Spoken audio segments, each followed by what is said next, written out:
So the media file descriptor is an all-in-one platform to provide summary for the media files. Media files can be audio, video, and there is also an option for audio generated summary of a video.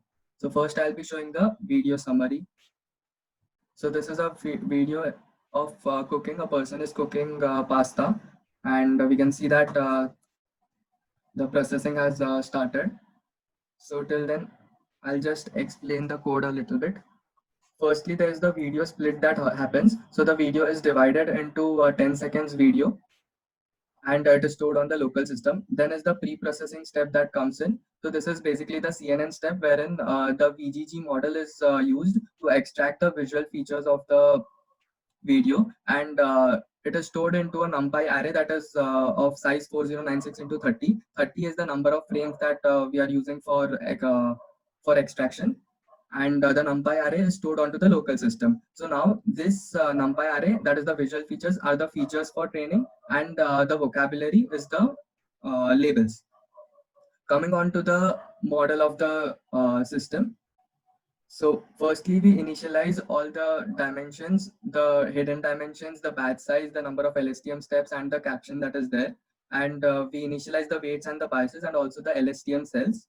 Then there are four main placeholders. That is the video mask, caption, and the caption mask. Video is for the visual features and caption is for the vocabulary. So there is a data set that has a description of every video in the training set, and that is basically used for the training purposes.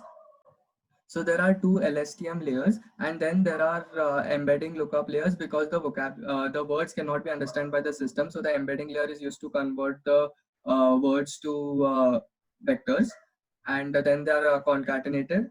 And finally, we use the soft cross entropy loss.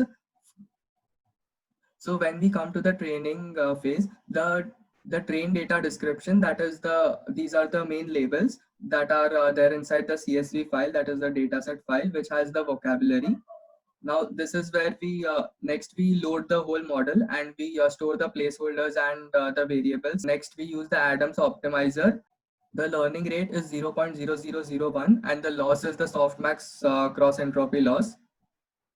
And we train the model over 100 epochs, and the batch size is 50, and we get an accuracy of around 91%. We can see that the video has been successfully described, and the timer of the video is 108 seconds, which is around half the size of the actual video. The actual video was around 200 seconds long, and we can see that the description has been successfully displayed on the front end as well, and the description is quite accurate. We go on to the audio summary.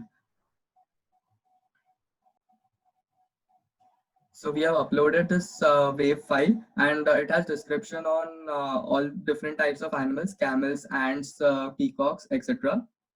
So we use the Google Cloud speech to text model to convert the speech into text that is being said, and we accept the .wav file format, and linear 16 is basically the encoding for .wav file format.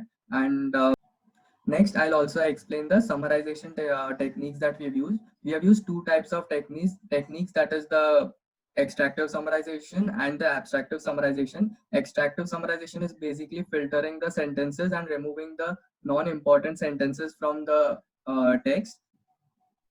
So the abstractive summary is a more comprehensive and a dynamic summary, and we have used a transformer model for that. And based on our results comparing the two types of summarizing techniques, we find that abstractive is better summarization techniques and provides better results. So here we can see that this is the original text after text to speech, and the timer for audio file is 42 seconds, which is the actual audio was around 200 seconds, and the timer is around 42 seconds. So the system is quite fast, and we can also see that the summary is printed on the front end as well. Now I'll show the audio generated summary of a video. So sometimes sometimes in videos, the audio of a video is really important. So we have added this option for those kind of videos.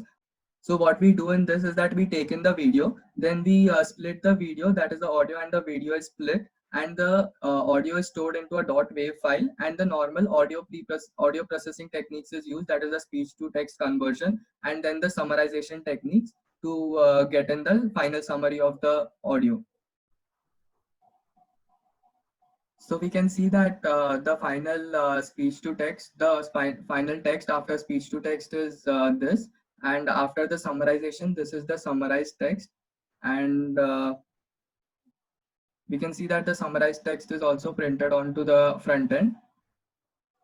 Hence, we can see that the media file descriptor accurately and efficiently describes different kinds of videos and audios, and the media file descriptor platform serves the purpose, and it helps humans not waste time on irrelevant videos and audios. Thank you.